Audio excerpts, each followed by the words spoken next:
The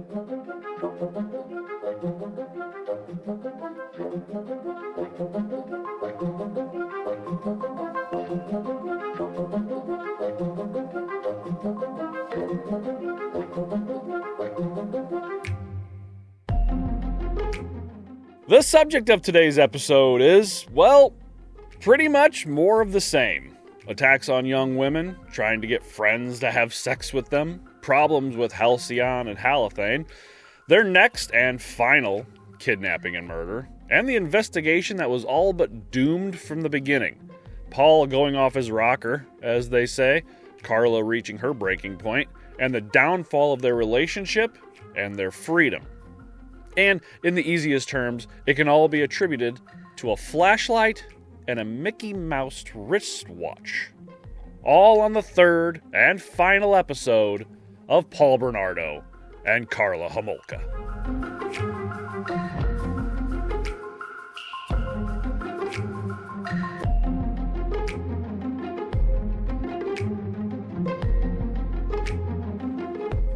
I'm Kevin Young.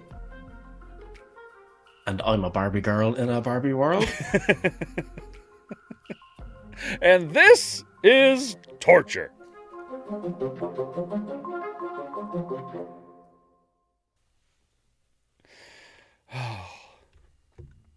Well, hopefully everybody's liked the series so far. Been getting some listens, so I guess they are. Yeah, thank you. Yeah. Thank you very much to everybody that's listening. We just broke 10,000 downloads, which to a lot of podcasters is, I did that ages ago. But we just finally got there, so fuck off. I was going to say, yeah, some people get that within the first 5 minutes. But Yeah. you know what? Yeah. We don't care for you. You can do your thing. We're sitting here doing our thing. They drop an episode. They have 10,000 listens to that one episode the second it drops. Just because all the people that automatically download the episodes that come up. I don't know if anybody does that for us, but if you do, thank you very much.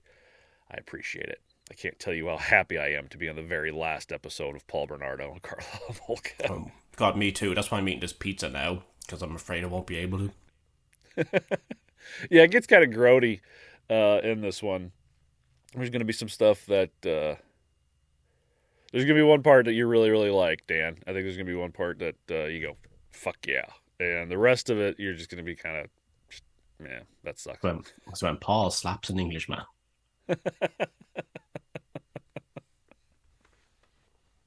Notice how I'm not sticking my penis into this pizza. Paul. Paul, don't do that. Don't fuck a sandwich. Don't fuck a pizza. Don't fuck a pancake. All right, before we get started, a call to action. We haven't done one of these in a while, but I was thinking last night, and I was like, ooh, you know what? I need to add that in. We would love to know how you heard of the show. Like, what led you to our fucked up little program? Was it on another podcast where we, did a promo? Was it on when we did ours with our episode with Deb, and maybe you heard our collaboration there, or you're just searching through the internet for fucked up shit, and here we are. We would like to know that. And what has been your favorite subjects? Do you like the killers like Paul and Karla, or the methods and devices like the Blood Eagle, the Rack, cults like Synanon and Yerba Buena, historical figures, Gilda Ray, or even events like Nanking? Email us, torturepod@gmail.com. Let us know. It gives us a better idea what to focus on most and where we should advertise more to get our name out there so more and more people can hear it. But yes, if you please. could just take a second. Yeah, that'd be great. Just I'd like to do more collabs. I really like that one we did with Deb. I would love to do more collaborations. That was fun. I know a handful of them that are looking for stuff that I'll look into doing. Guys, please don't follow me home. Yeah, no shit. Yeah. Because I love that podcast. I think it's really cool. So yeah, they do a good job. There's a handful of them out there that do a good job. Name a whole bunch of names on here right now, but yeah, there's been a few of them that I've started listening to from the whole podcast networking community thing, and I would like to get a hold of a few of them. Let's see if we can collab. That'd be fun. It's a good time. All right, well, I guess we have to fucking do this shit and get it over with. So let's finish up Paul Bernardo and Karla Homolka. So when we last left Paul and Karla, they had just got back from their honeymoon and found out that the body of Leslie Mahaffey had been found in Lake Gibson.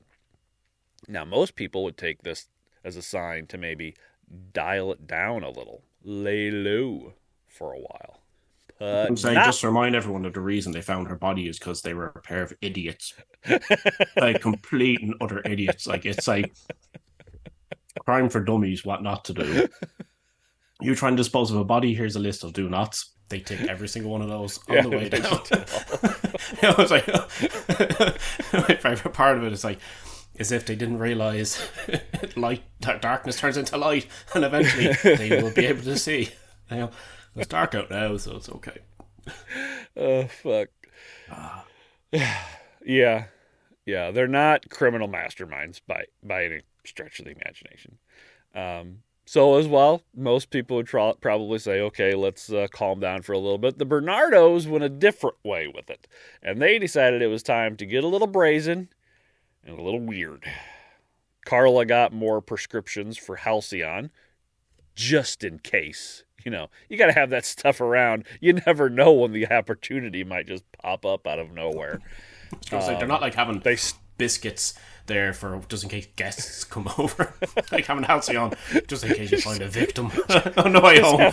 Just have a bowl of Halcyon like after dinner mints just sitting. Oh, just in case. In case any teenagers pop by. Here you go. They started stalking a young waitress from a bar in town, recording her undressing through her open bedroom window. Paul got so excited that he had to jerk off in the car afterwards while Karla, laughed. He's just sitting in the car, just going to town on himself as she's in the passenger seat, just laughing her ass off at him. I thought she's going to lick a particular place again when he was doing Stick her finger up his asshole or something.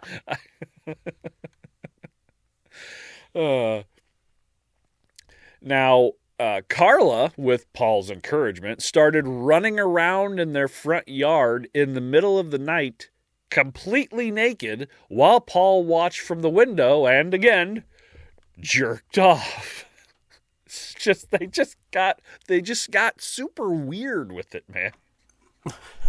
Like it's not the 70s. They're not on LSD. Like I don't know what has happened with these pair. They're both starting to lose it, I think. Now, starting to. One day, Paul decided that he had really enjoyed Jane from a few months before. She, quote, had matured into a lovely young woman. Now, Jane had, even though her mother was concerned and perplexed at why a 20-something married couple would want anything to do with a 15-year-old girl, spent a lot of time with the two over that summer.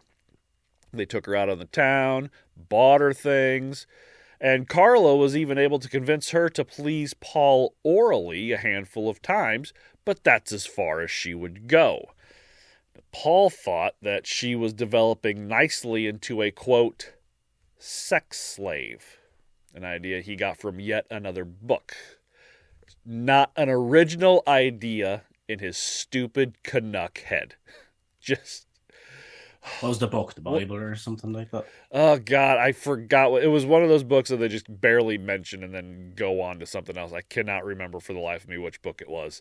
But it was another one of those like American Psycho type books where, if I remember right, it was a guy who captured a man and woman that captured another woman and kept her locked up in their basement, and they would go down and use her as a sex slave, and then just had her stuck down there, kind of like what his mom was to his dad. And he got it from there. I cannot for the life of me remember what the name of the book was, but yeah. All of his ideas pretty much come from movies or books. He doesn't have an original idea of his own. It's songs are pretty original. The songs were very original. You know what? I take it back. The songs were very, very original. Only Paul could have written those. Anyway, at one point, Paul touched Jane's breast without her consent, and she told her horse riding instructor, who then turned around and told her mother. Her mother obviously flipped and went off on Paul, who denied it and was, quote, shaken by the experience. Fucking poser. Your mom yelled at me. It's the first generation snowflake right there. Fuck you. She showed up on a time where he didn't have his deadly innocence with him.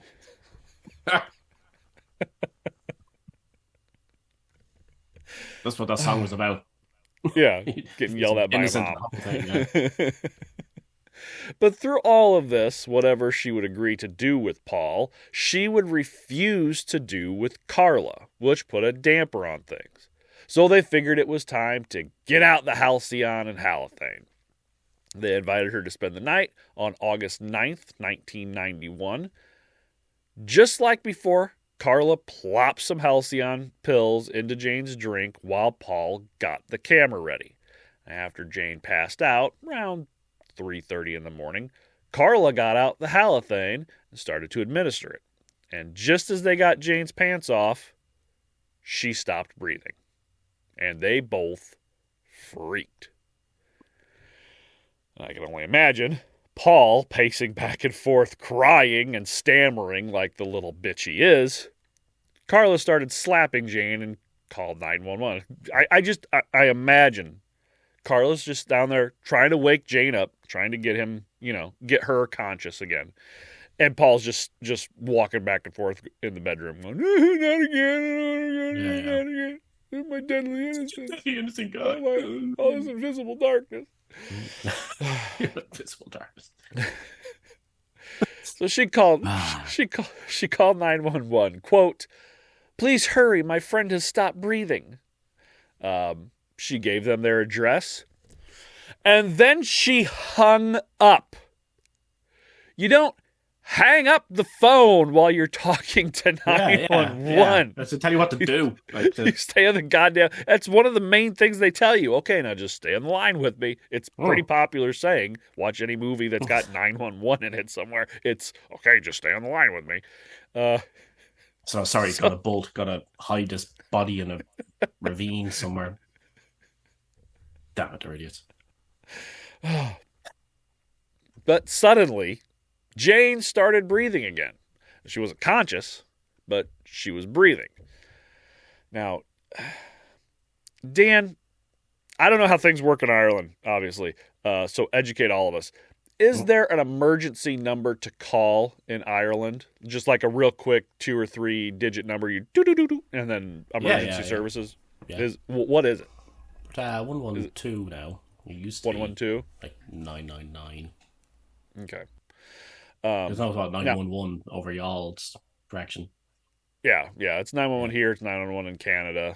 Doesn't make much sense having it as 911, but sure enough. Back in the day, it didn't anyway. Tulsi was the quickest number to dial was 999 on the spinny phone. Yeah, that's all, done. I'm not sure exactly why they do it like that, because you can also dial 411 for information. So, yeah, that's why if you ever heard the term "give me the 411" in the old American movies, that's what that means. You can dial 411 for information. So that's now you learn something new every day. You're learning a bunch of shit today.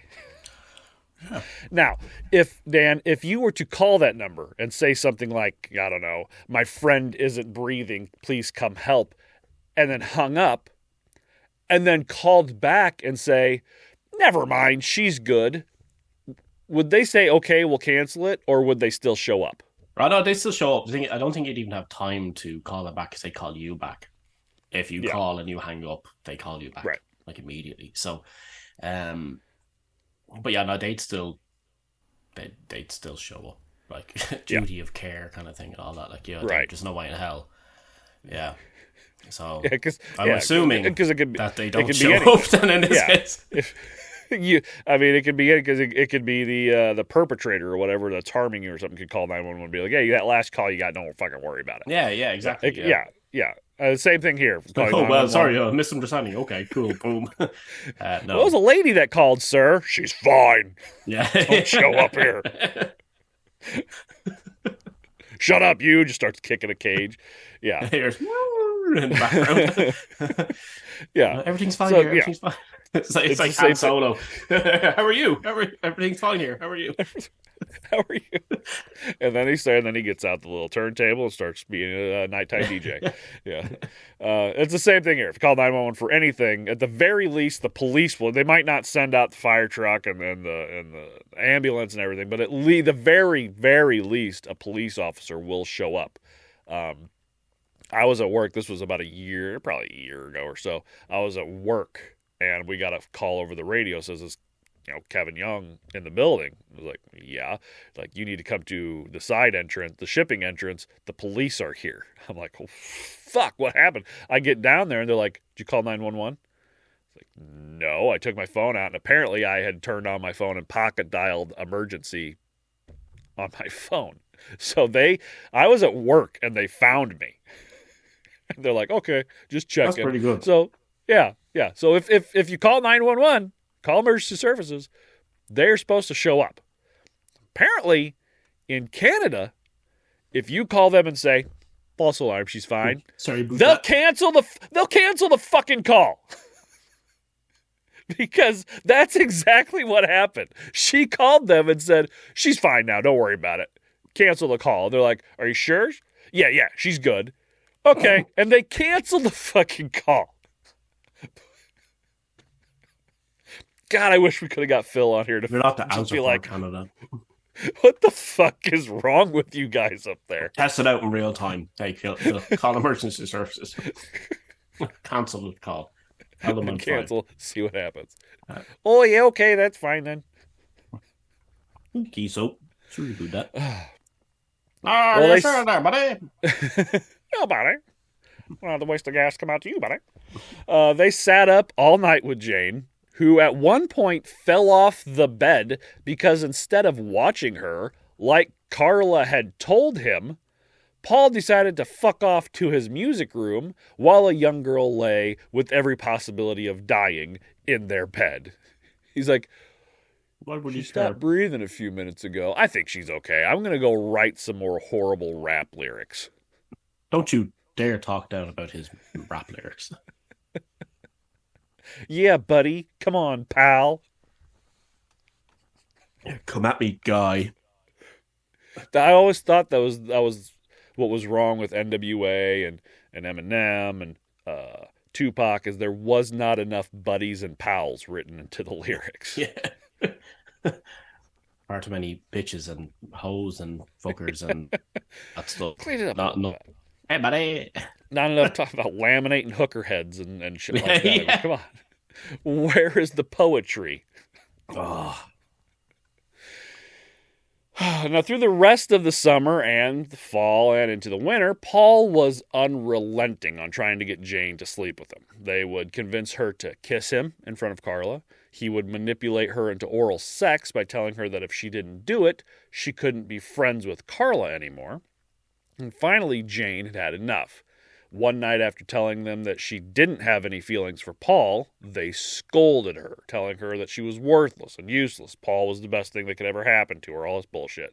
So she left the house, broke all ties with the couple. Thank the proverbial gods, because she probably would have ended up being next. She would have ended up being a corpse. So Paul and Karla decided to have an impromptu Christmas party that year, now that Jane wasn't really in their lives anymore. They invited Van Smirnis and his wife Joanne, and they brought their friend Janin with them. Now, at one point, Janin got up and went to the bathroom, and before she knew it, Paul was in there with her, the door locked behind him. He again wanted to see her pee, I guess. He got down on his knees, trying to get her to have sex with him, while his wife was just a few yards away. When she refused, he raped her on the floor of the bathroom. Of course he did. Yeah, because that's what he does. Yeah. She threw up. Paul got pissed and unlocked the door and let her out. She throws up. He's like, motherfucker. Unlocks the door, opens it. He's like, just go. Just go if that's how you're going to be. Just go. Don't appreciate me. How dare you defile me in such a manner? You have any idea what I've done on this bathroom floor and you just want to throw up? You got lumps of carrot all over Snuffles. I've written some of my best rap lyrics on the floor of this bathroom. Janin told Joanne and Van what had happened, and they did nothing, and they didn't even seem surprised. Then they went and cleaned up her puke. While Paul's sitting there, all over the puke. Now, while all this was going on, police were trying to get a profile on the Leslie Mahaffey killer. They focused on a couple of different people. Jonathan Yao, a factory worker, was their first suspect, but he ended up killing himself before they could really question him. Then they looked at Peter John Stark, or John Peter Stark. It was put in the book two different ways, but I think it's Peter John Stark. He was a known sexual deviant who was wanted for several missing girls. That lead petered out as well, obviously. They spoke with psychiatrist and psychologists Dr. Grant Harris and Marnie Price for a profile. They knew the suspect would be bright, careful, organized, a white-collar worker, and obviously did not work in construction based on the shoddy cement work. Probably a solid citizen that wouldn't draw attention to himself and would be cooperative if interviewed. He didn't live in Leslie's neighborhood. He would kill again, and he wouldn't dump in the same place twice. Most of all, pretty spot on. I don't know if I'd go as far as say careful and organized and maybe not even bright, but the majority of that pretty close. Well, joke's on them, because I tend to dump in the same place twice. Sometimes same place twice in one day. They also had said that he lived alone, collected pornography, possibly child porn, which I guess he kind of did, the videos that he made with himself and these underage girls, and that he worked alone. I mean, that's not a bad assumption to make. No one in their right mind is going to think that a husband and wife did these things together. Again, we bring up Fred and Rosemary West. They did, but it's such a rare thing to have a husband and wife like the exception to the rule really is. Yeah, usually it's a single person who is like socially inept and all that shit. Yeah. That kind of goes with Paul, the being the exception to the rule, the whole going back to the scene of the crime, doing a lot of stuff that your normal psychopaths and sociopaths and narcissists would do. Paul doesn't seem to do a ton of those. Ted Bundy always went back to the bodies. Dahmer kept a hold of the bodies. Ed Kemper kept a hold of parts of the bodies. Paul never really does that. Paul kind of like, do your thing, get rid of them, and then go on to the next one. Yeah. Which makes it hard to, pinpoint him, I guess. Now, the detectives that were working the case, they couldn't be more wrong, however. The psychologist and the psychiatrist, they were right in a few things. The detectives working the case were way out. They didn't know what the fuck they were looking for. Because they were sure that, quote, the killer had tools and experience to carry out dismemberment. Therefore, he was probably a laborer who was comfortable with the use of tools and materials such as cement, which cannot be farther from the fucking truth. Paul Bernardo is the furthest thing from a laborer. They found a wood chip nearby. It's like, oh, he must be a carpenter or something. Yeah, it's ridiculous. And then I never said if they found a car, so therefore he's a Formula One race driver, a NASCAR driver or something. They found the body in the lake. He must be a fisherman. Yeah, deep sea fisherman. They also assumed that the crime was committed completely in Burlington, and then he drove 900 pounds of cement to the lake 40 minutes away in a sports car. They're like, oh, he must have killed her here. Then cemented her body and drove almost an hour away with almost half a ton of concrete in the back of his vehicle. The fuck is wrong with you? So what we're looking for is a car that's now angled like this, scraping it on the ground, suspension blown in the back of it completely. Exactly. Now, granted, they didn't yet know of the sports car. They just knew, had to get it there somewhere. So as far as they're concerned, it could have been a truck of some sort, I guess. But still, why would you travel 40 minutes with 900 pounds of cement in the back of your vehicle? Waiting to get 40 minutes. You're going to drive 40 minutes with a body in the back of your car. I mean, that's just asking to get in trouble. You dispose of the body as quickly and as close to where you are as possible, and then you obviously it was a monster truck driver. Then that's true. Yeah, yeah. They were looking for Bigfoot. Is what they were. Grave digger. They were looking for the grave digger driver. They were trying to be as on the nose as possible with it. Only one truck could do this. Grave digger this Sunday. You'll pay for the whole seat, but you'll only need the edge. Unless you're one of Par Bernardo's victims, in which case you apparently only need the floor. Oh. Now, at the... that was they rough. also... I apologize.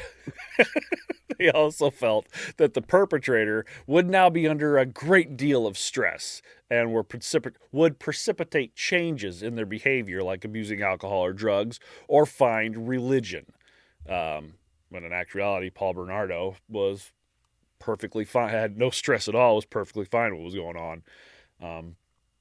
They asked the FBI for help and to set up surveillance at grave and dump sites, thinking that killers always visit the scene of their crimes, and they encouraged the Mahaffey family to have a big, elaborate memorial service on the anniversary of her death to help drum up media attention, because nobody gets the media going like a crying, depressed mother, During this whole time in this area of Ontario, many people were noticing a gold sports car creeping around parking lots, following people around town, following people to their home, creeping around bus stops. And they even called the Port Dalhousie police on more than one occasion to tell them of a gold Nissan 240 SX acting strangely with a driver that was recording people as he drove, to which the police did fuck all. Like, just old school camcorders there, like, fuck this up. It's got the reels on the side of it. He's got the boom mic hanging out the fucking window. Say something. Tell me about your boyfriend. Merry Christmas. I mean, you remember those early 90s camcorders? They were fucking, he could have made it out of a block of cement. Yeah. Well, he couldn't have. No, that's a good point. He could not have. No. Now, 3 p.m. Thursday, April 16th, 1992, 15-year-old Kristen French was walking home from Holy Cross Secondary School in St. Catharines when a woman in a gold-colored sports car yelled at her to give them directions. Now, while Kristen helped Karla, Paul got out and forced her at knife point into the car. Karla, from the back seat, held Kristen down by her hair as Paul threatened to slit her throat if she screamed as they drove away. So, again, with the trigger warnings, here we go. That's all I'm going to tell you. Here we fucking go. Now, when they got home, Karla disconnected all the phones except for the one with the answering machine. They felt it'd be best to return any calls they got while they had their way with their sex slave. Whatever. She then closed the blinds and locked the doors. Paul took Kristen upstairs and told Karla to stay put. Stay. Obedient as ever. Sit. Good dog. He blindfolded her. Who's a good guy? I don't want to go, oh, she's a good girl. Oh, yeah, that's good. I don't want to go through that again. He blindfolded her, careful to let her curly brown hair, which reminded him of Jennifer Galligan, to flow freely. He took her to the bathroom and recorded her as she urinated. It's something he would do a few times. I think that's I don't think it's so much like he likes to see them pee. I think it's more of a demeaning thing. No, that's it. Yeah, it's the most demeaning thing. One of the most demeaning things you could do. Yeah. Yeah. By the time he got to about after 6 p.m., by the time it got to after 6 p.m., Kristen told them that her mother would be worried, which obviously her family was. Kristen was always home about 15 minutes after school let out to feed and walk her dog. And they only waited a couple hours before filing a missing persons report. And that's another myth that's been perpetrated by media. You don't have to wait 24 hours or 48 hours to report somebody missing. They only have to be gone for a short amount of time before you can report them missing. Cops might not do a whole lot about it, but you can report somebody missing within, a very short amount of time once they're gone. Especially, it's always a touch of drama added for TV and movies to add tension to things. So yeah, she's been missing for 47 hours. Oh, I gotta wait that 48. Got one more hour to go. They're sitting there with the pad of paper. Because they always say it's true though. It's like the first 24 hours are the most important. Yeah. The first 24 hours. 24 hours. Well, it's the first 24 hours after the first 48. Yeah, you just see them. It's 47 hours and 59 minutes, and they're sitting there with piece of paper and a pen, just waiting to write down the name. They're like, well, her name is no. You got one more minute. Just one more minute. She might walk in the door. You never know. Anyway, they started giving Kristen drinks, screwdrivers mostly, and Paul told her to, quote, tell my dick you love him. And making her he's making her grab his penis. Quote, tell me you want me to be happy, so maybe you can go home later. He made her give him oral, telling her how good she was and pumping her with more and more alcohol. Kristen ended up vomiting so hard, her blindfold almost came off. Sick. Of course she did. You're pumping a 15-year-old girl with alcohol and making her do these things. Of course she's going to... Why does everybody keep throwing up in this place? Get pissy. I'm surprised he didn't unlock the door and just let her run out. It's like, go, just go. You don't like it, go. Mr. Sniffles doesn't like you anymore. Now, they went up to the couple's bedroom and made Kristen get naked and crawl under the covers as Karla recorded her giving Paul a less than enthusiastic blowjob on his less than erect penis. Mr. Snuffles wasn't ready. No. He's having performance issues, so he was. Paul then put her on her knees, ass in the air, and raped her from behind while she cried out in pain, and Karla recorded. He would punch her in the back to the rhythm of the LL Cool J song they were listening to, pulling back hard on her hair, forcing her to tell him she loved him 26 times over the course of the next few minutes. This is a man with some real fucking mommy issues. Please, he has some real issues in general. Listen to LL Cool J. Come on. Like, hey, Mama Said Knock You Out was solid. I'll give you that. You got to remember, this is early 90s. This is 1992. Yeah. I mean, this is all about LL at the time. Yeah. Paul gave her some sleeping pills against Karla's advice, and then they stuffed her in the closet for the night. What? Why? Like, we're done with that. Put her away. Dan, I don't know if you know this or not. I don't know if it's come across yet, but they're shitty people doing shitty things. I know, yeah, but like sometimes they're just very confusing, like in the way they go about stuff. You know? Yeah. Like, why stuff her in the closet? I mean, what's the point? Just tie her up on the floor or something. I mean, you pumped her full of sleeping pills. You're lucky she doesn't die in the middle of the night. Why are you stuffing her in a closet? But the next day, they are wild magic sorcerers, and every time they have to make a decision, they roll on that table, and some random shit happens, and their random brains churn out some complete another piece of crap that happens that Paul. Can you imagine what their random encounter chart would look like? If they were to I don't want to know. I'm kind of I'm kind of nervous about it, but yeah. Oh, natural 20, stuff her in the closet. It's after one. Oh, just toss her over the bridge. Which part of her? Just one part. Put her in concrete first. Do we kill her? Doesn't say that. Just says put her in concrete. Well, I got a great idea. Let's get some boxes. Let's fill them with concrete. Let's put the body parts inside concrete. And then figure out how to move them later on, like an idiot. Like, what do we do after that? I don't know. That's as far as it went. That's as far as my idea goes. Just concrete. I'm shocked he actually even got that far, the more I think about it. I'm kind of surprised he even knew to go to a lumber store for that stuff. Like, he just went down to he's like, you imagine he's looking through the old yellow pages for concrete store. He'd be caught within 5 minutes, to be fair, nowadays, because he would have Googled it. So. Yeah. Now, the next day, after Paul watched Kristen bathe in their jacuzzi, he had her get dressed in her schoolgirl outfit, not including her Mickey Mouse wristwatch that now belonged to Karla. And Karla got out her old girl school outfit, and she put it on. Then he had them do, quote, what girls do.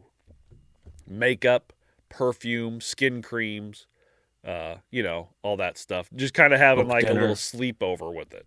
Paul suggests that they have dinner and watch a movie. No sandwiches. He wasn't gonna. No, he had something else that he wanted to have sex with other than the sandwiches. Which, by the way, again, if you listen to that first episode, if you're hearing us talk about sandwich, he didn't have sex with a sandwich. That's just an analogy, Dan. He didn't actually have sex with sandwich. Hey, look, we don't know. That we know of. That we know of. Yeah. That's a good point. He could have. Paul suggests that they have dinner and watch a movie. They told Kristen that she could have whatever she wanted. It's like, it's your night. This is all about you. What do you want? Oh, it's all about me. Can I go home? You know what I'd really like for dinner? My mom's home-cooked meatloaf. Can we go have my mom's home? Just go over to my mom's house? I would.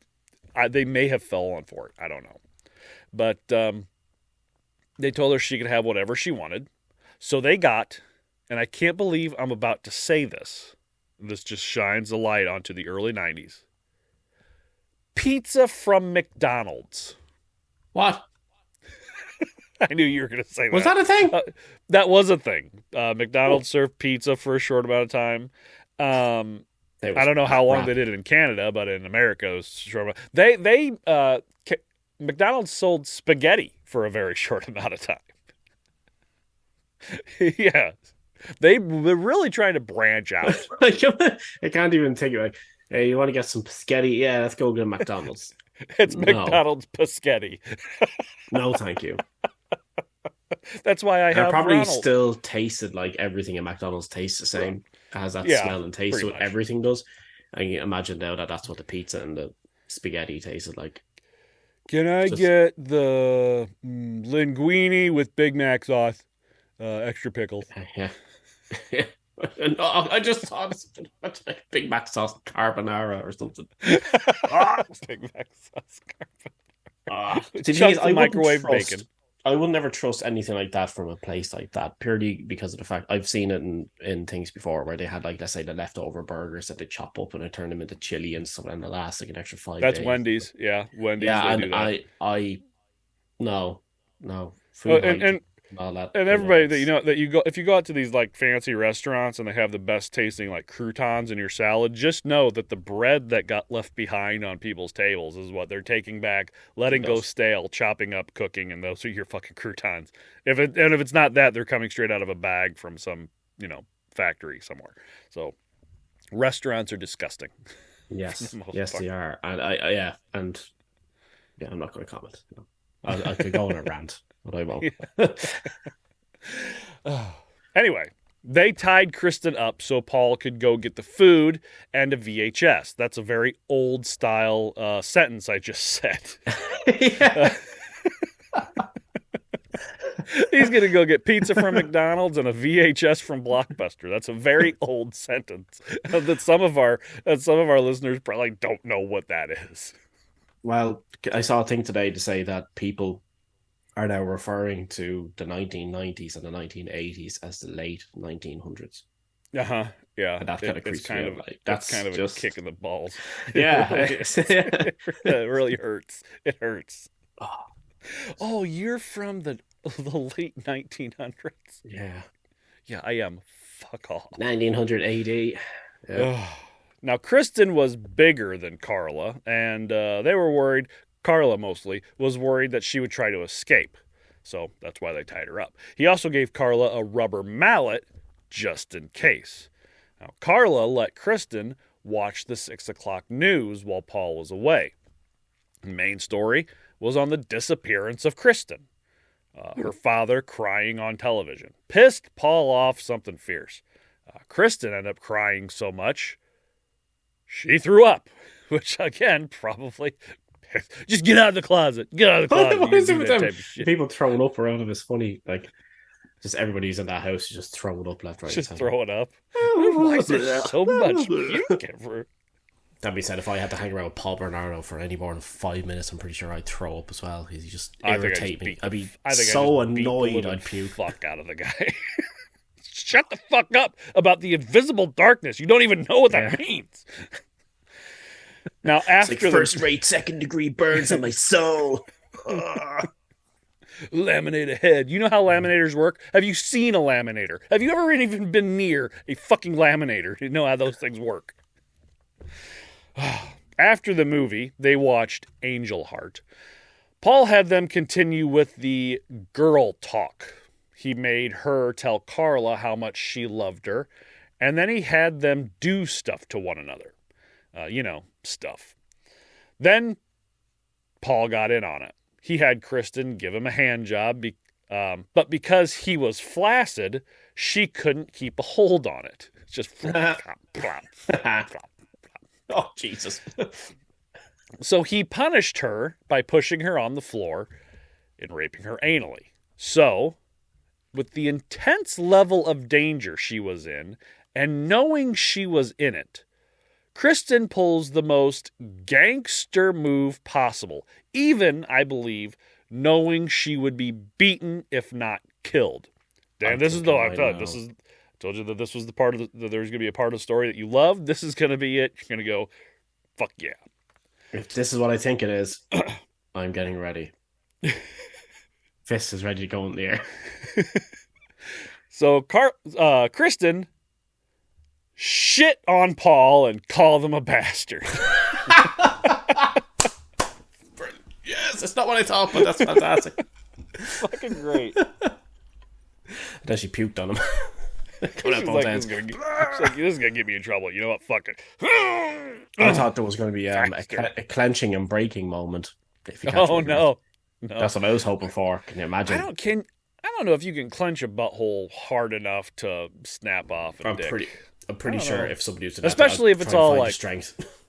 Maybe, I mean, if it's hard, I suppose, then harder things are easier to break. But his there's a good possibility his was all like soft and floppy and just kind of flop. So one particular part that you need to cause a breakage on, which isn't. I'm not talking about a break. Yeah, the bike strap, as some people call it. How is it hard enough for that? Yeah, there's no tear there. Nah, she just went ahead and shit on him, which is that's fucking a good one too. It is. Fair play to you. Fair play to her. So he threw her in the jacuzzi, while Karla had to clean up the mess. And he pissed on her. He's like, yeah, take that. Yeah. He tried to shit on her, but he was unable. Performance anxiety, I guess. I don't know. He's a squirt. It's just he pops a hemorrhoid or something. Pushing so hard. She got cleaned up in the tub, and they all went to bed. How do you go to bed after something like that? They're so fucking weird. They're probably just like, well, that happened. Just imagine she shits, calls him an asshole. Or whatever else you call him. A bastard. Yeah, bastard. He goes, get into the hot tub. Carly, clean that shit up. Well, it's time for bed. You imagine she's probably laying in there in bed with him, like, seriously? This shit. I literally just shit on you, and now what the fuck is wrong with you people? They didn't even tie her up this time. They're thinking, oh, we got her. The next day was just more of the same. Threats of violence, never returning home if she didn't do what Paul wanted, making her please him physically and emotionally by telling him she loved him, calling him master and king. After he, yet again, raped Kristen, and he admonished Karla for only giving him a couple of tissues to clean up with instead of an entire box of Kleenex. You don't need an entire box. Porn stars don't need an entire box of Kleenex. You don't need an entire box, you lip dick son of a bitch. It's to get all the shit off. That's what it is. I need 2 for this and then an entire box of baby wipes for all this shit I got on my chest. Now, after this, Kristen would utter her last recorded words. Quote, I don't know how your wife can stand being around you, 'cause, and then Paul cuts her off, telling her to shut up. Then the camcorder was turned off. See, everything we know that happened, we know because they recorded everything like dumbasses. They recorded her shitting on him and calling him a bastard. Yeah, that is the only way we know everything that happened, because they're not going to come out and tell you. Everything that we know that what happened with this is because they watched the videotapes.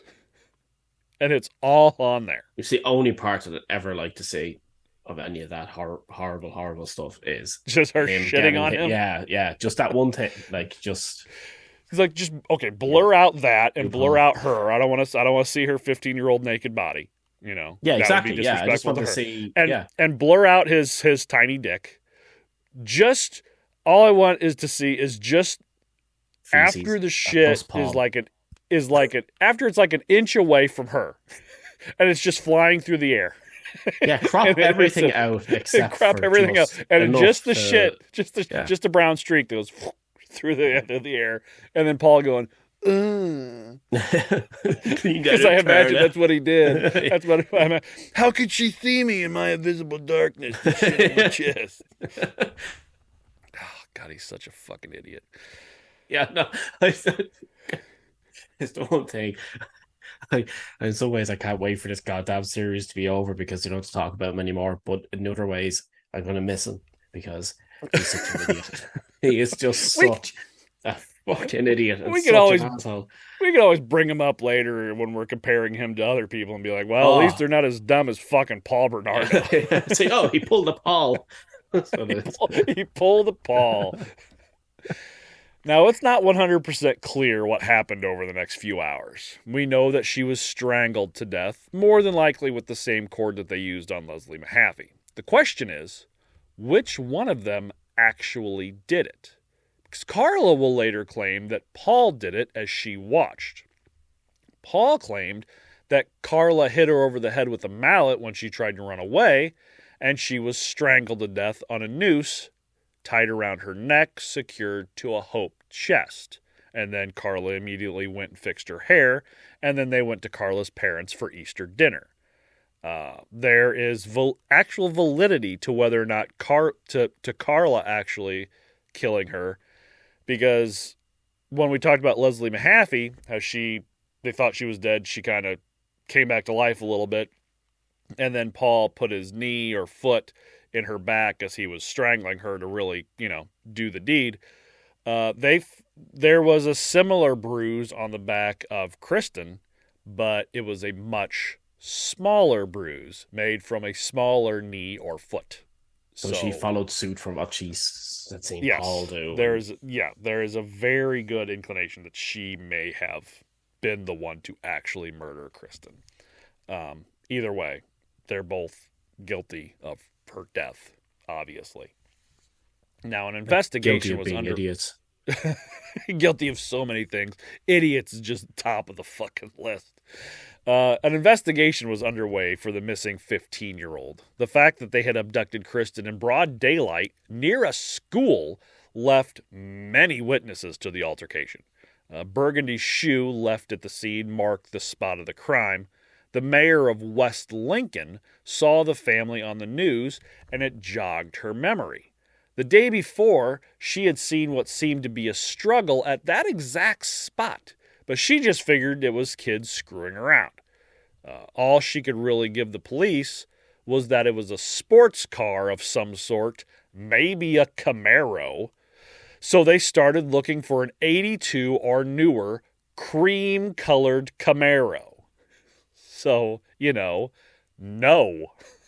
Look at a Camaro and you look at the Nissan 240SX. I also love how Americans say Nissan. We say Nissan as opposed to Nissan. Nissan? I love the 240SX. I already know that one. Yeah. And then if it's the Camaro, 1980s Camaro, I'm assuming it's the one I'm thinking of. 82 or, in between 82 and 92 Camaro. Oh, yeah. So, I mean, they're both sports cars, but they're not like identical vehicles. Yeah, but for somebody who doesn't know cars, I'd be able to tell you that they're different. Yeah, but if I wasn't anyway into cars at all, I would think if I saw the same colored ones in different instances, I would, Yeah. Well, she said it may have been a Camaro or a Thunderbird. She wasn't sure.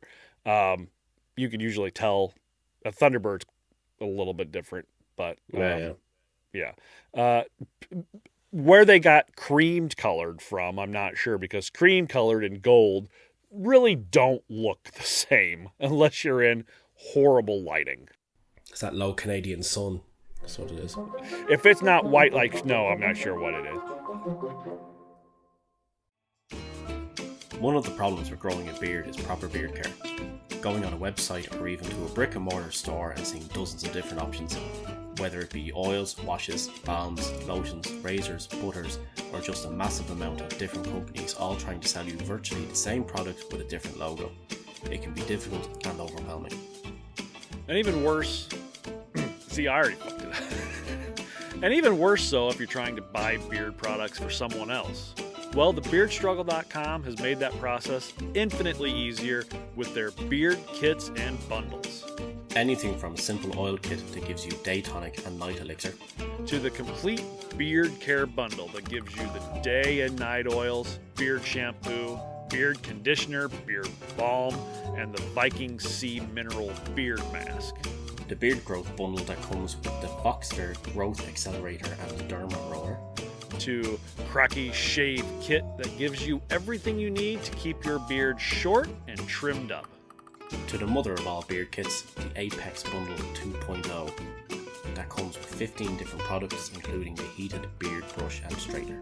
And if you're still just not sure what bundle to get, you can take their beard routine quiz, and the Beard Struggle will tell you what the best beard care routine and products are for your specific beard type and price range. The Beard Struggle takes the confusion out of what to get.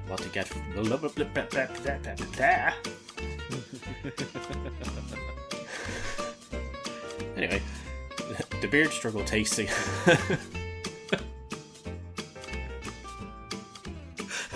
reading the ad struggle. The Beard Struggle takes the confusion out of what to get for your beard or that special beard wearer in your life. And the best part is, since it's a bundle, you save money. And with our exclusive discount code, TORTURE19, that's TORTURE 19, you'll save even more, 19% at checkout. And with their 90-day money-back guarantee, you have absolutely nothing to worry about. And since they never test on animals, you can feel good supporting an ethical company that also produces a quality product. TheBeardStruggle.com. Do what's right for your beard. Do what's right for your face. Sort your fucking beard out.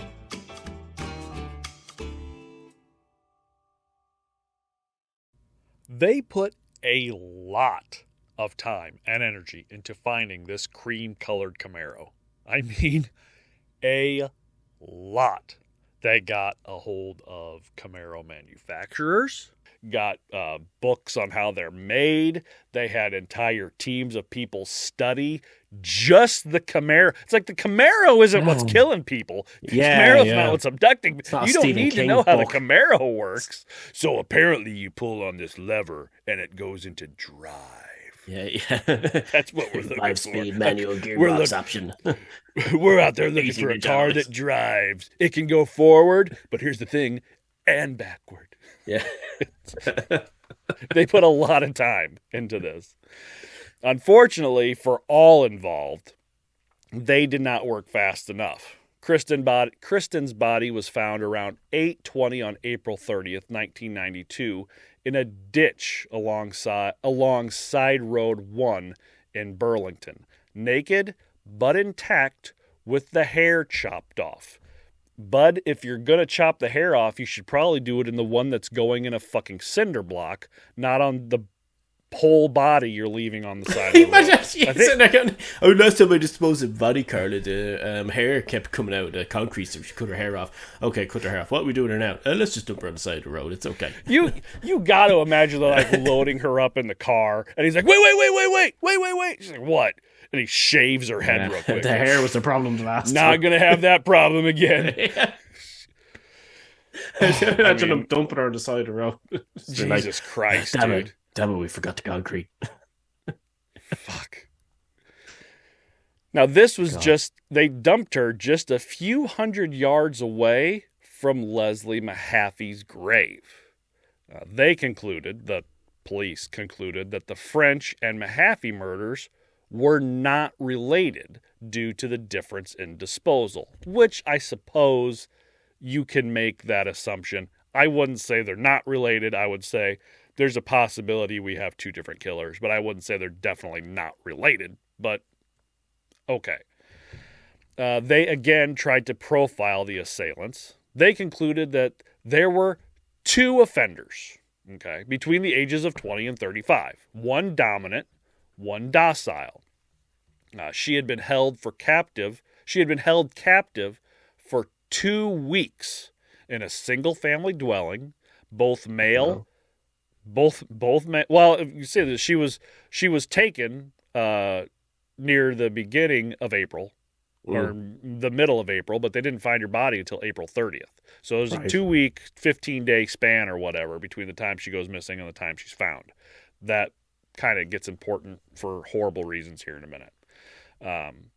They figured they lived in a single-family dwelling. Both were male with low self-esteem and very poor social and interpersonal skills, especially with women. They weren't pedophiles. They wanted adult females but couldn't deal with them, which isn't too far off. The more dominant would want to record the attacks. The more docile would simply follow his lead and would have nothing to do with the actual murder. Some of the things they're pretty spot on with. Some of the things they're way fucking off. And the last part is they drive a red Miata. It's closed. That's a red car, so therefore it must be a Ferrari, you see. So yes. Every poster on every little boy's wall I've seen of red cars is a Ferrari. So it's got to be a red Ferrari. If it's yellow, it's a Lamborghini. Exactly. If it's gold, it's a Porsche. Because that's what I've seen in posters at Spencer's. Now, when they began to examine the body, they found, this is going to get a little gross, they found fly larvae in her ears, vagina, and anus. And they determined that she had probably been dead for around 2 weeks. Okay, that's a good determination to have. That's something you should build on. Well, it was either that or she had been held captive, raped, and tortured for almost 15 days before being killed and disposed of. Which one of those makes more sense? There's already fly larvae in her orifices. She must have been dead for a while. Or there's fly larvae in her orifices. She must have just died. Which one of those makes more fucking sense? They literally saw her fall over into that ditch. Oh, flies are already there. That's what killed her. As soon as she goes in, straight away. It's like a cartoon that was going to take off. It's and obviously the worst of the. So Dan, I know this is a horrible hypothetical to talk about, but your child goes missing. Yeah. They're missing for about 15 days. Yeah.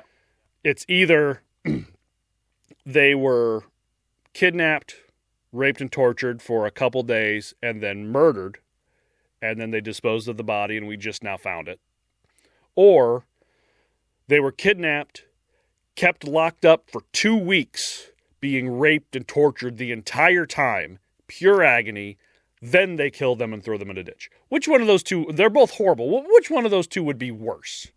The short, the latter the would quick obviously death, be the long, the long, terrible. Yeah, that's obviously the worst of the two, and that would be the one that is the evidence is not pointing towards. It's actually pointing towards the first one. So the police just went and told the family that she was kept for 2 weeks locked up and then murdered. No.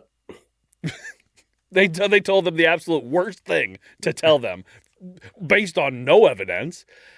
And then there was a media blackout on the investigation, but the newspapers still printed that Kristen had been tortured sexually for over 2 weeks before being murdered. Everybody was under the assumption. Yeah, and they didn't confirm a single thing before they... Nothing. And this is based on... Yeah. All the evidence pointed the complete different way. And they're like, well, it could have happened this way. That makes the most sense. However, it would be asinine if we told everybody this happened. Well, of course we're going to go with that. You know there's just somebody sitting there like, which one would be funnier? Let's do that one. Because they're just all... what is with the fucking Canadian police? Like, aren't the Mounties supposed to get the Mounties involved? They always get their guy. I don't want to keep bringing this back to food and sandwiches, right? But if you imagine this, wherever you keep your bread, right? Now, if you were to open up, say, if it's a press or a bread bin or in your fridge, most Americans tend to keep your bread in your fridge, don't you? Because you're weird. Eat that sugar. We don't. I know there are some people. It depends on the area of America. Well, we don't keep our bread in the refrigerator. That promotes mold growth, people. So it does. Don't do that. But anyway, that's actually part and parcel of what I was about to get to. Those. My point is, if you open up wherever you keep your bread and you take out your loaf of bread and it is completely covered in mold, right? Yeah. Right. Would you think to yourself, that bread's really goddamn old and it's been sitting here for a long ass time and so therefore it's got moldy? Or would you think to yourself, I must have only bought that bread yesterday and it just got moldy this quickly out of nowhere? Which would you think? Why is it all green? It must have happened just recently. Yeah, like, oh, well, obviously my wife bought that bread yesterday and she bought a terrible loaf of bread as opposed to... This bread's fucking old. How long has this bread been in the pantry? It's been a while. Exactly. No, don't use your fucking heads. There's a word of wisdom from Dan. Don't refrigerate your bread. Freeze it. Yep. Or your tomatoes. Tomatoes. You can freeze it. Y'all call them. You can freeze bread. Now, you only refrigerate tomatoes after they've been cut.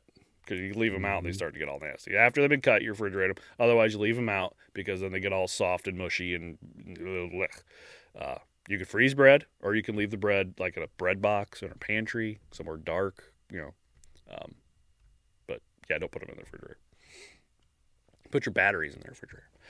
Anyway, Constable Scott Kenny and Sergeant Brian Nesbitt were assigned to investigate a hotline tip received on May 1st by Ontario Provincial Police Officer Rob Haney.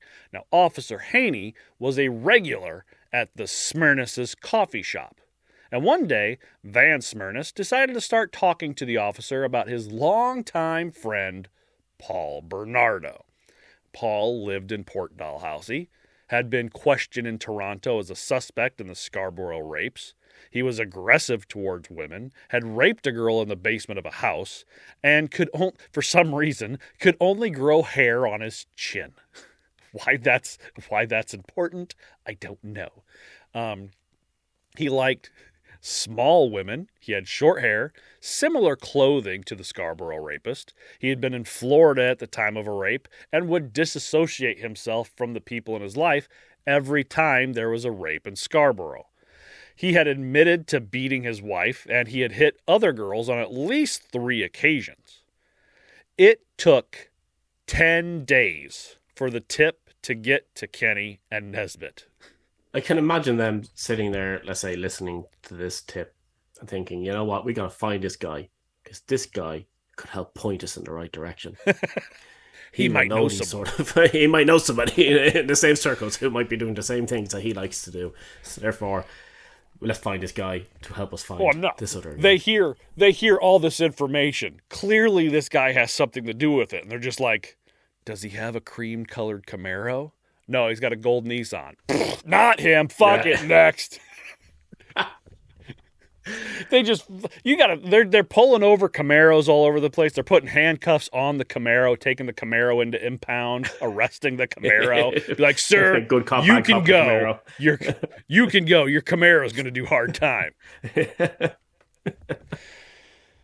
So they ran all this through the Canadian police. And sitting in a fucking room with a car sitting there shouting at him. It's like, we're getting nowhere. We're getting absolutely nowhere with this guy. Just the lights swinging back and forth. Yeah. One of them's like, "Can I get you anything to drink, anything to eat? Are you okay? You're comfortable?" The other guy's, "Tell us where you got the girls from." And it just the horn honking. They ran it through the Canadian Police Information Center, where anyone charged or suspected of a major crime was entered in, and there was no Paul Bernardo in the system. They decided to call on him anyway, because they were told to. They weren't going to. They weren't going to follow up on this, because he didn't have a record. But they were told, "No, just go. How about this? You go do your fucking job, whether you want to or not." And they're like, "Box." They kicked fucking running. "Okay, come on, we gotta go catch a killer." They're walking there like, "Hey, did you get this guy's new album? He's really good." "Have you heard about this new song, Invisible Darkness? He does this a lot. Wiki. Fuck. So they got to Paul's house. They noticed a gold Nissan 240 SX in the driveway. They knock on the door. It took a while, but Paul eventually answered. They let him know who they were and why they were there. They sat in the living room. They noticed that the house was clean and well decorated. Paul was good looking, young, blonde, well spoken, good physical shape, a little preppy. When they asked him if he had ever had a run-in with the police before, he readily told them how he had been questioned by the police in the Scarborough rapist case because he looked so much like the composite, and he had even given them a DNA sample. They asked him where he was the day Kristen was kidnapped, and he told them he was probably at home, alone, writing lyrics for his upcoming rap album, Deadly Innocence, because he was going to be a rapper when he grew up like his hero, Vanilla Ice. Vanilla Ice is nobody's hero. Except for fucking Paul Bernardo, obviously. After about 20 minutes, they left. When they're driving down the road, they even looked back at the Nissan to see if they could maybe see how somebody would mix up that gold Nissan with the cream-colored Camaro. And they said, no, there's no possible way anybody would ever mix those two up. And they eliminated him as a suspect. What old murder mystery police work right there. National Lampoon's murder investigation. Yeah. Now, afterwards, when Karla returned home from work, they decided to hide the videotapes in the insulation of the garage ceiling and start working on new names. 3 days later, they had filed a formal application to have his middle name changed to Jason, as in Voorhees, and both of their last names to Teal, after rapist and serial killer Martin Teal from Karla's favorite movie, Criminal Law. because why not? Yeah. Let's see. I'm a known pedophile. I got to change my name. What should I change it to? Oh, I know. Jeffrey Epstein. That's Killer McKiller Face. Killer Face. Now, a one Inspector Vincent Bevan, who was in charge of the Green Ribbon Task Force, this fucking guy, the group assigned to investigate the Kristen French murders, was sure that the disposal site of Kristen being so near Leslie Mahaffey was not coincidental. He knew that Kristen had been badly beaten and wanted to see if the marks, especially on her back, matched any of the marks on the Mahaffey corpse. Perfectly logical conclusion to go to. Oh, I wonder if the marks match. But since the body was in pieces, the coroner didn't do the best job of autopsy and didn't look below the skin to see if there's any muscular bruising on the body like there was with Kristen. Can we do an autopsy on the 8 pieces of that girl's body? Yeah, pretty sure she died from being cut into pieces. Yeah. I don't know. So what do you want me to do? She's dead. Throw her in a box and, take her out of those blocks of cement, throw her in a box and cover her with dirt. I don't know what to tell you. The coroners are doing just as bad a job as the fucking police. I'm sorry. I was going to say, the poor woman looked like a Minecraft character, obviously. It's... So, they exhumed the casket from the grave and found nothing. The bruises Kristen had did not match the bruises Leslie had. I imagine they would be a little different by now. She had been dead for a while. Yeah. Anyway. Bevan was still sure that the two were related. Bevan's then, I'm sure that, I think this is the only reason he even got into trying to find this killer. It's because he decided to produce and star in a crime reenactment docudrama called The Abduction of Kristen French. Boom, boom. With theme music, fast cuts, dramatic sound effects, fade-ins and outs, tolling church bells, and voiceovers. A 90-minute-long docudrama aired on prime time, July 21st, 1992. 90 minutes. 90 minutes for a murder reenactment. You can watch 3 murder reenactments on one episode of Dateline, for fuck's sake. 90-minute murder. But you don't even know what the fuck happened, and you're making a 90-minute reenactment. It could have happened. Into character, you see, that's what it was. Well, I just imagine it's like the end of Clue. It could have happened like this. Or it could have happened like this. And it's completely... Find out tonight who murdered her at the end of it. Nobody actually knows what happened. Tim Curry did it. And they just go arrest Tim Curry and his cream-colored Camaro. Now, he gave himself and the Camaro starring roles, claiming the cream-colored sports car, quote, "This is almost exactly like the car that was used in the abduction of Kristen French." You don't know that, you idiot. Now, Paul and Karla watched, and all fear of ever being caught washed away. Not only did the police have the wrong information, but they just went on television and gave the entire region the wrong information as well. It's like you're sitting at home and you killed this person, and then they tell everybody the exact opposite. You're just like, we can do this forever. It's pretty funny. I was like these mental images of the cop sitting there behind the wheel of the Camaro doing a castle on it. Yeah, and you didn't realize he actually just made the original Vanishing Point, or the sequel to Vanishing Point. Yeah.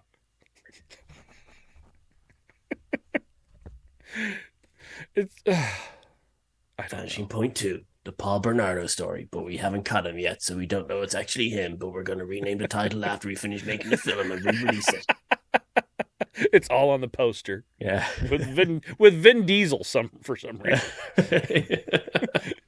Him just saying family. Family. Now, they ended up trying to do the same thing to Tammy's friend Norma that they did to Jane. If you remember back first episode, Norma was one of the ones hanging out with Tammy that they were putting chopped up volume in their drinks. And they, Yeah. It didn't work.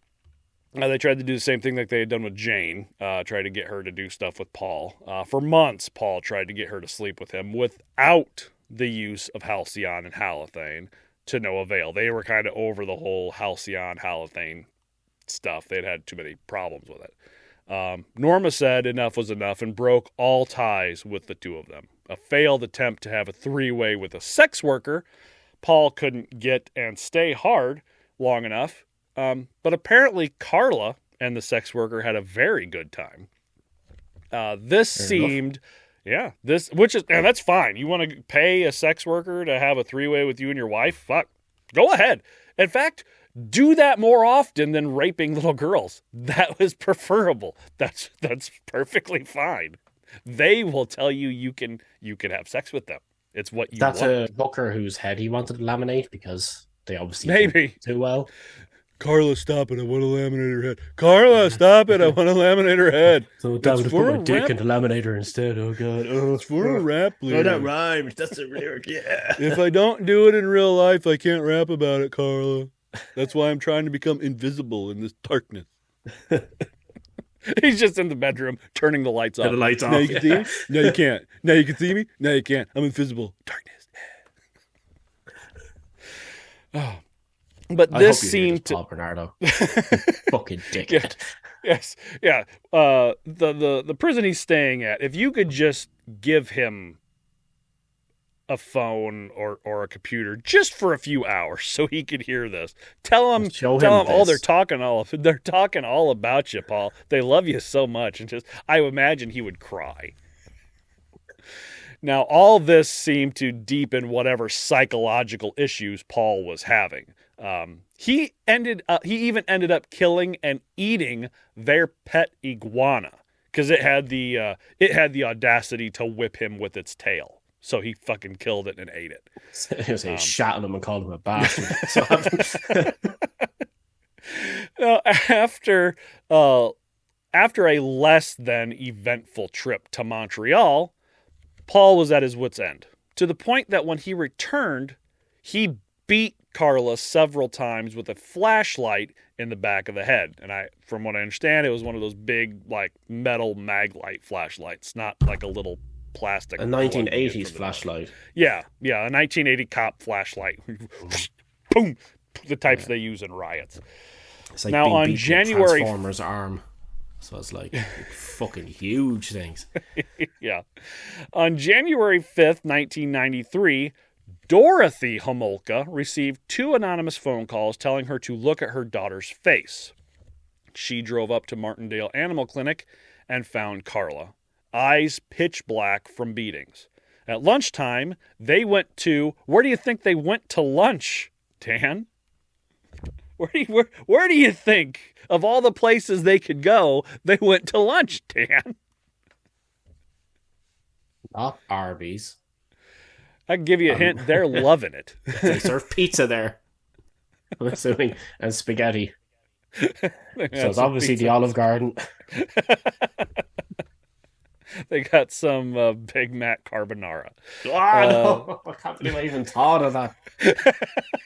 It's going to haunt my dreams. They, of course, went to McDonald's, and Karla admitted to her mother that Paul was hitting her. She said that she would leave him. Obviously, she didn't. Not yet. The Homolkas went to the house the next night, found Karla home alone. Paul was out on a cigarette run. In worse shape that she had been the day before. They had gone on a cigarette run the night before after they came and saw her, and he hit her all the way from St. Catharines to Niagara Falls. It's about a 32-minute drive.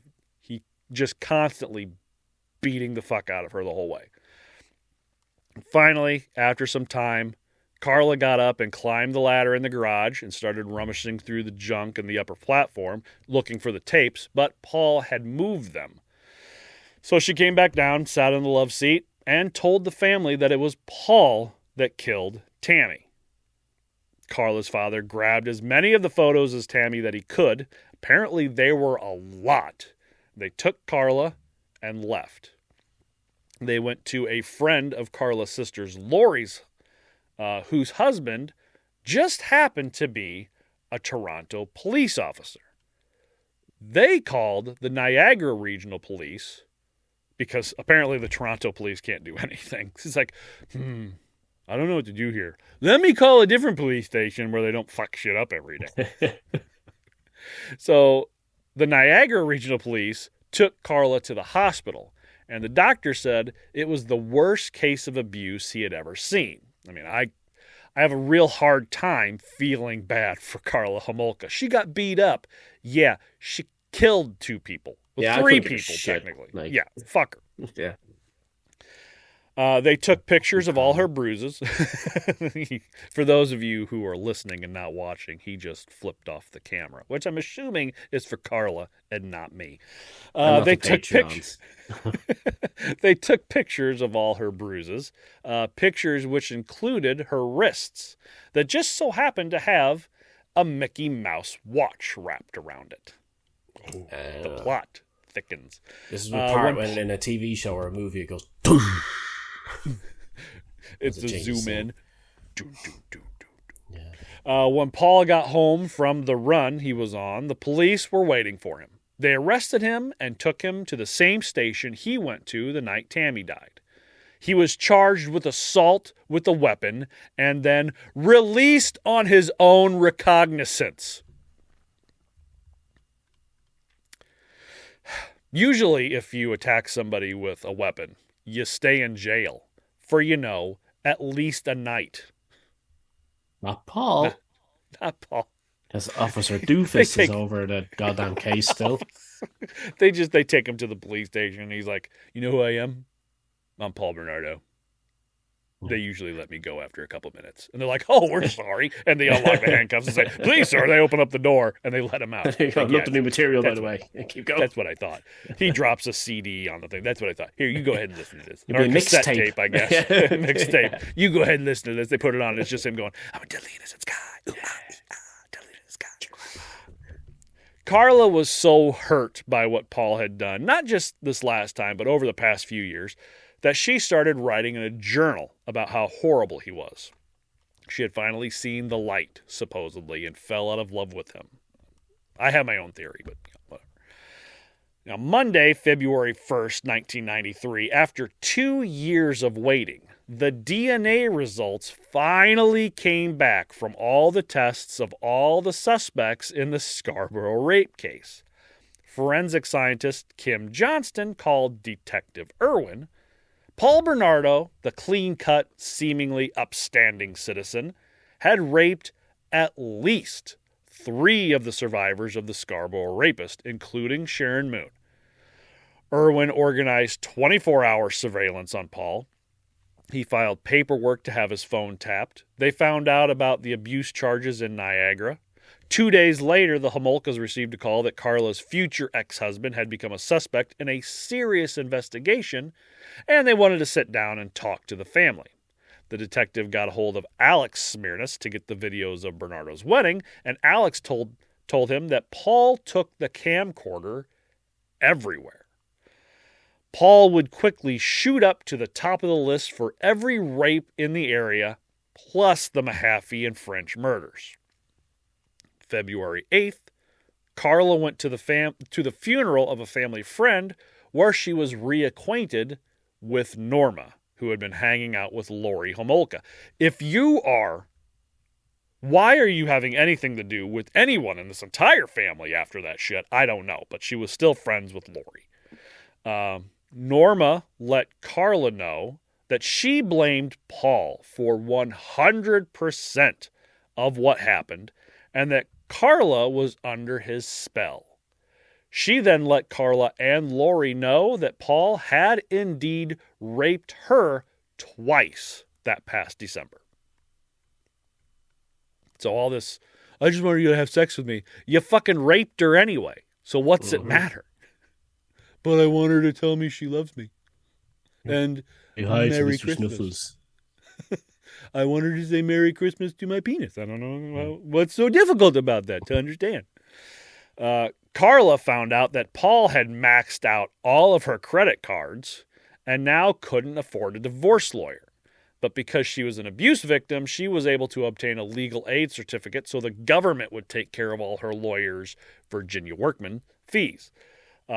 She also got him kicked out of the Masons and gave Customs a description of his car to keep him from smuggling cigarettes. She told him about the white Camaro. How could she do that? No. Now they'll be looking out for the white Camaro too. He's got a purple Trans Am. He likes to drive back and forth over the border. It's a Gravedigger. It's Gravedigger. Don't worry about the monster truck driving back and forth from Canada to New York. It's much smaller. It's a Fiat. He drives a Fiat.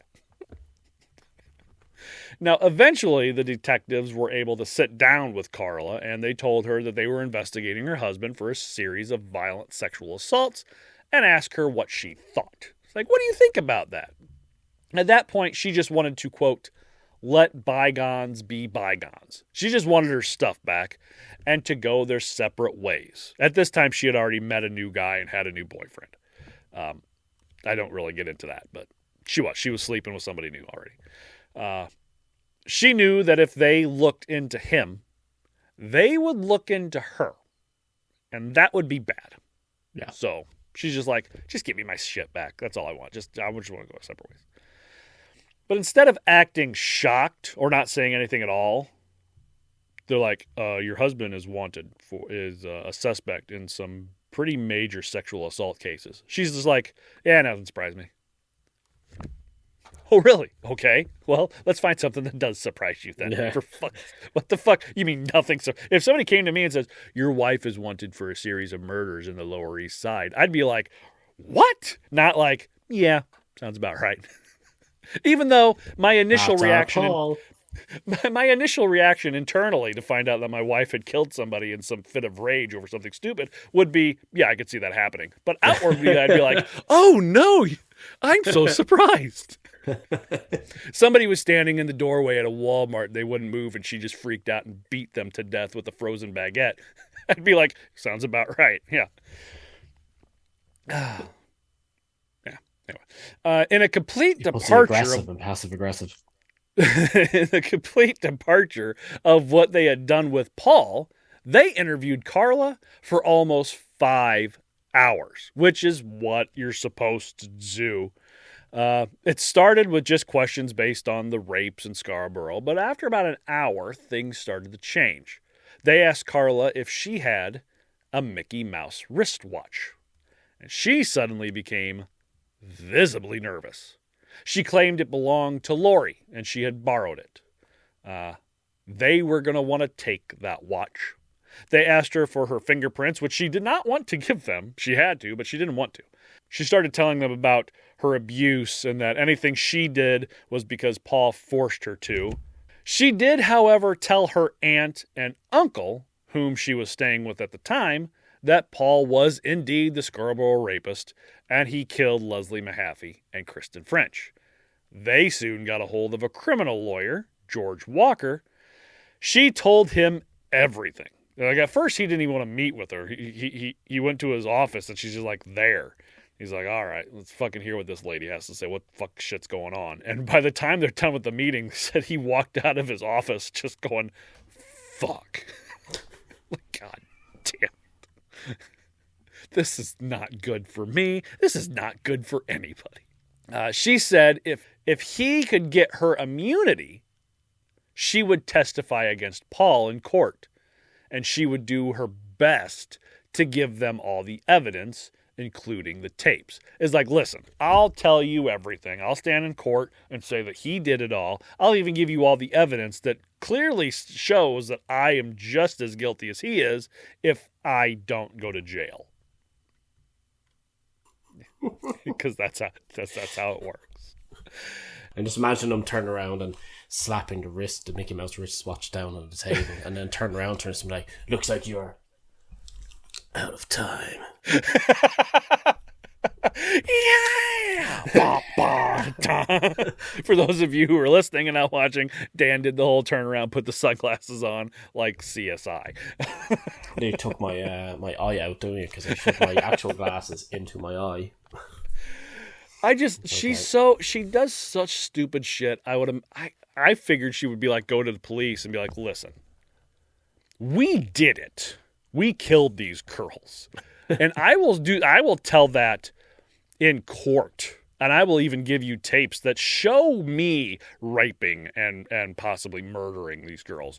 If you just don't take me to jail. And they're like, sure, let me just get out my tape recorder real quick and you just repeat everything off the you record. just said.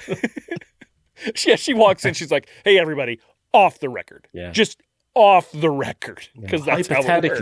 If Paul... That's how it works.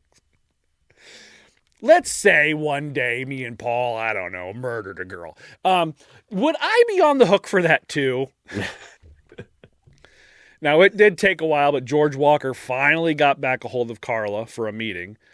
During said meeting, he let Karla know that she was going to jail. There's no blanket immunity for this. The only question is, how much time and where? So Karla resigned herself to her fate and signed an authorization for him to continue negotiations. She would also have to drop her new life with her new boyfriend, living with her aunt and uncle, and move back in with her parents. Now, on February 17th, Paul was arrested on the 3 Scarborough rapes and the murders of Leslie Mahaffey and Kristen French, as well as the sexual assault of Cheryl Jenkins on Henley Island and the rapes of Norma Taylor.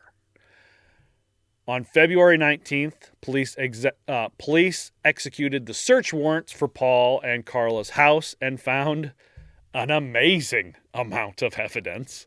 Paul had written descriptions of every one of the Scarborough rapes, plus an extensive library of books and videos on sexual deviation, pornography, and serial killers. What the fuck is wrong with you? I'm glad he documented all that stuff because it helped convict his ass, obviously. But yeah. like how stupid. I'm sorry to say he probably has like drawings done of the boxes with the concrete and like, so here's the game plan. First get the boxes, then get the concrete, then put the body parts in the concrete, and bring concrete body parts to river. You know, and it's just this whole plan, like drawn out on a map, the entire thing. He's got 7 little boxes. One box is bigger in a garbage bag, and then he drew one other little box that has little tufts of hair coming off of it. It's a little diorama made up and everything. I just imagine it's like a journal. It's got one of those little locks on it. You had to have a tiny key for, like your little heart-shaped lock. And you open it up. It's like, raped a girl today. Had a blast. She smelled like vanilla. Has like hearts topped on all the eyes and shit. It's like, why do you write this down? What the fuck is wrong with? Dear and then diary. I remember you in a while. The type of brain that we're working with here. Yeah. The police also found one brief home video that indicated that there had been more than one predator in the Bernardo house. Quite explicitly, the short video showed Karla as an enthusiastic lesbian in sexual acts with 2 other women. I don't know why that mattered, but apparently they wanted to point it out in the book. A week later, George Walker and Murray Siegel, a plea bargain specialist for the Attorney General, discussed the deal with Karla. Karla would get 12 years in prison for each of the 2 victims, but the sentences would be served concurrently. She would be eligible for parole in a little over 3 years with good behavior. Can you fucking imagine? 3 people are dead, and you get 3 years with good behavior. It's a justice system. Yeah. The government even agreed to contact the parole board on Karla's behalf, pointing out to them the importance of her testimony against Paul. Siegel would do what he could to arrange for Karla to serve out her sentence in a psychiatric hospital instead of a prison. The trial would be very brief, and she would waive her right to a preliminary hearing. In exchange for this leniency, Karla would agree to tell the absolute truth about her involvement in the crimes and everything she knew about them. Karla agreed unconditionally. That's one of those things. You make a plea deal. If you lie even once, that plea deal is taken off the table and you are on the hook for everything. So in early March, Karla was checked into a psychiatric hospital for assessment. She was given heavy doses of drugs and insisted on being given even larger doses. She's like, here's some drugs. Can I have some more, please? You can't have drugs until you finish your meat. I want some more, sir. Her trial started on June 28th, 1993. Her psychiatric report helped set the stage for the plea bargain deal. Dr. Malcolm, the psychologist, concluded that Karla, quote, knew what was happening, but she felt totally helpless and unable to act in her own defense or in anyone else's defense. She was, in my opinion, paralyzed with fear and in that state became obedient and self-serving. Bullshit, but okay. At the end of the trial... He's full of shit in Jurassic Park too, so...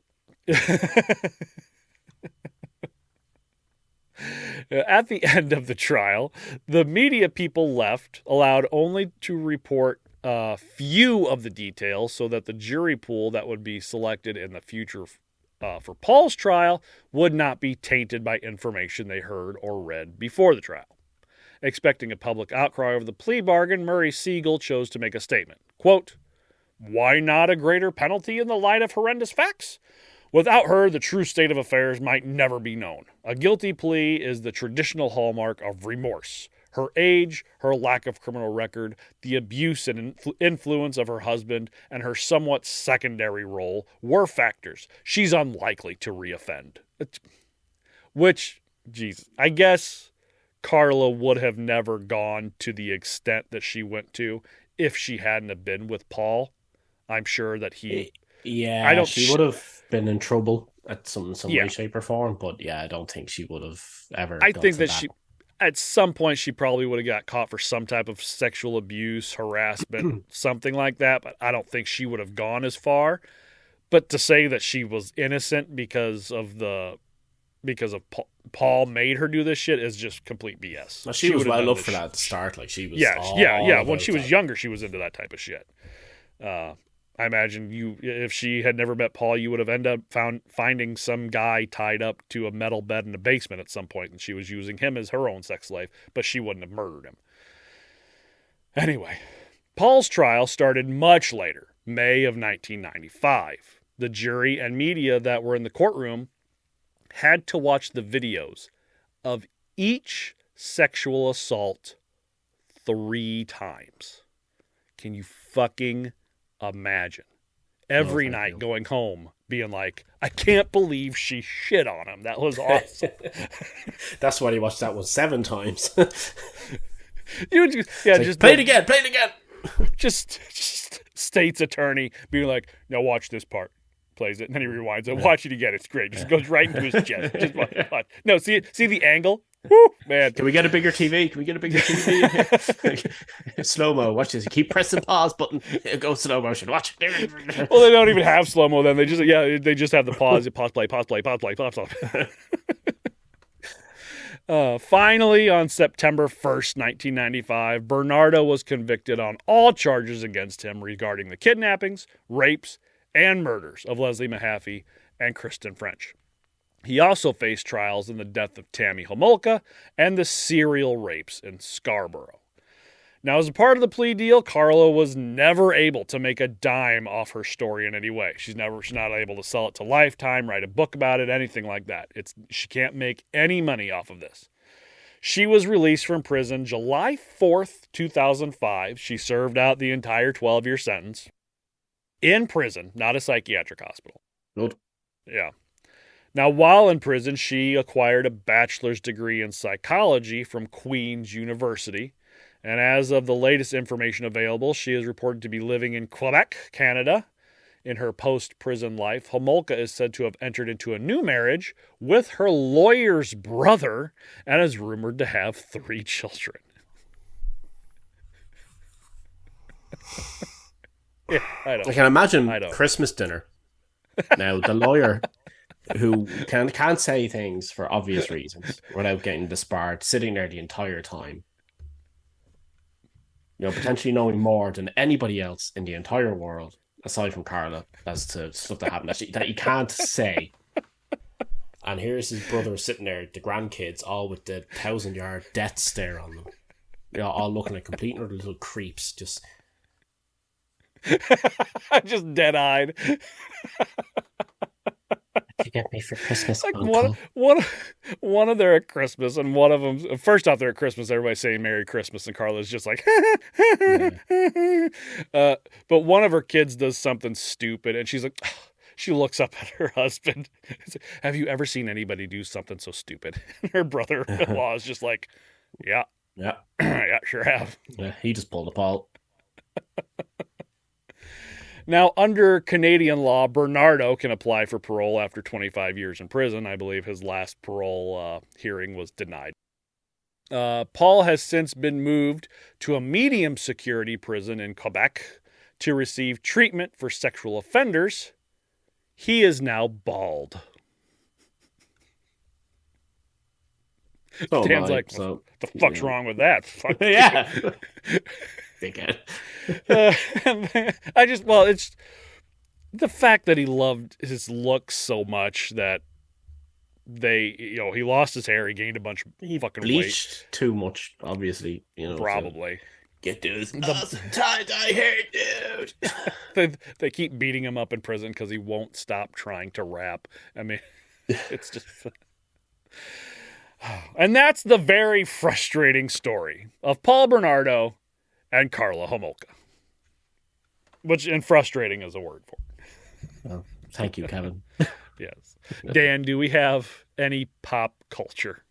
There is loads of pop culture stuff. Is. Yeah, there's absolute tons of stuff. There's rumored to be references to things as well. Like, let's say, for example, the second episode of The Mentalist is based around what our respectable murderous husband and wife team is supposed to be taking some influence. What you would expect, like episodes of Criminal Minds, Law and Order, stuff like that, have references. Everything that you could ever think of. Yeah, so there is a Discovery Plus series as well, the Ken and Barbie Killers Lost Tapes, that was apparently premiered, if you're American, or premiered if you're anybody else. 4-episode thing. The Rush song Nobody's Hero is about a murder of a young girl in Neil Peart's hometown that is apparently related to the cases, allegedly. That's according to Wiki. Anyway, Wiki. Yeah, so you never know. It could be completely unrelated. That could just be somebody made it up and put it in there. Exactly. There is a reference in the Netflix Don't Fuck With Cats thing. There's also the 3 absolutely amazing and fantastic episodes of the Torture podcast that talk about it at length. I have to check that out. There's my new documentary I'm coming out, Don't Fuck a Sandwich. And I found a song by it's called Something Blue. Okay. You're okay there, Kevin, are you? Yeah, that got me. It's called Something Blue by Rich Hillen Jr. and the world famous Crawl Space Brothers. Now, I don't know how world famous they are because it's my first time ever hearing of them. Yeah. I'll link it over to you anyway. You can actually, I need to stick it on there again. It's blasting my ear. The world famous everywhere except Ireland, Dan. That's the problem. You haven't heard of them. Nobody in Ireland knows of them. Nobody outside of whatever town they live in heard of them. So they're world famous. They're from the town of World. They're world famous. Okay. Right, well, there you go. Now you can listen to that horrible song in your own time. No offense to Rich Hillen Jr. and all that. It's not my thing. I don't like the song. Is it like country? Oh, it's. I don't know. It's. I'm not gonna. It's like something you'd expect to hear on a skating game soundtrack, but Oh, okay. A very low budget skating game soundtrack. If you get, you can tell it's super like indie, hoppy, punky thing. It's not Tony Hawk's Pro Skater. It's Anthony Eagle's amateur. Yeah. Skate Basically, park. Yeah. Yeah, something like that. It's Anthony Eagle's Overground. 5. Yeah. But yeah, that's kind of it's like there's obviously just loads of TV shows like the case specifically about Karla is featured in some show called Deadly Sins, according to this. Yeah. There are 2 references to podcasts here, so I'm going to have to probably add ours if I can figure out how to add stuff into Wiki. Should be an edit button somewhere. But yeah, you should just delete it all and just type in "fuck Paul Bernardo and Karla Homolka," and that's all the information anybody ever needs about them ever. Just delete their entire wiki page and be like, "Fuck them." You don't. Well, who did they kill? You don't need. It doesn't fuck you. Fuck them. That's all you need to know. Fuck them. You don't need to go back and learn. The only learning about Paul Bernardo and Karla Homolka you need to do is listening to this podcast and then saying "fuck them." And that's it. That's all you got.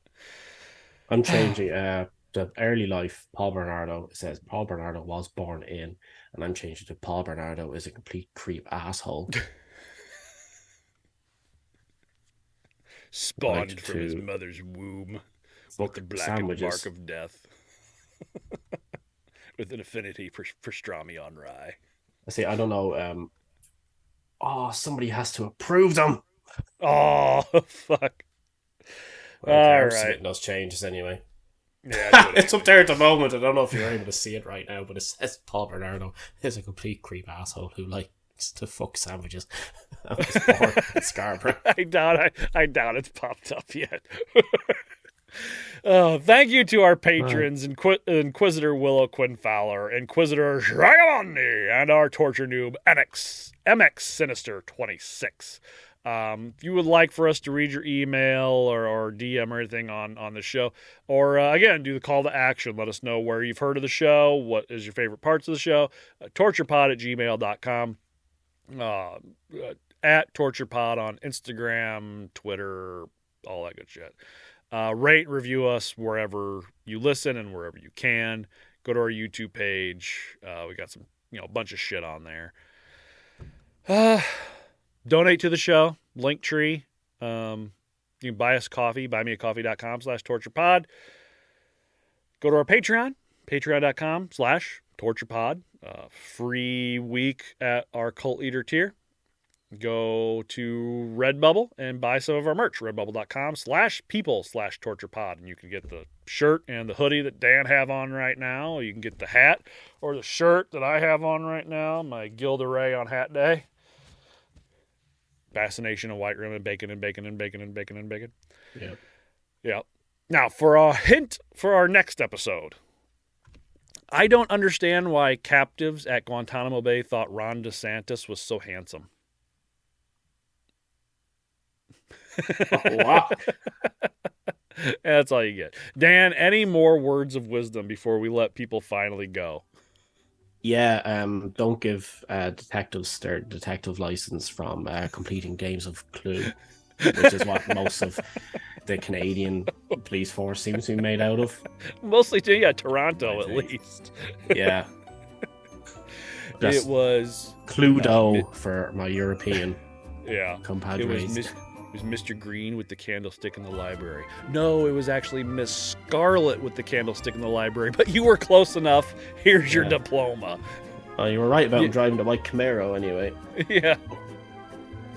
It was Mr. Green and the cream-colored Camaro in the schoolyard. Oh!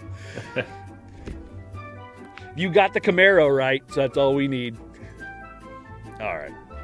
Well, never again do we have to talk about this douchebag, and I'm so happy for him. So, we will. Take care. Well, yeah, we will bring him up constantly and talk about how much we hate him and how stupid he was. Take care of yourselves. Take care of one another, and we'll see you. Bye-bye. Bye-bye. Fuck you, Paul Bernardo. And scene. Okay. Bye.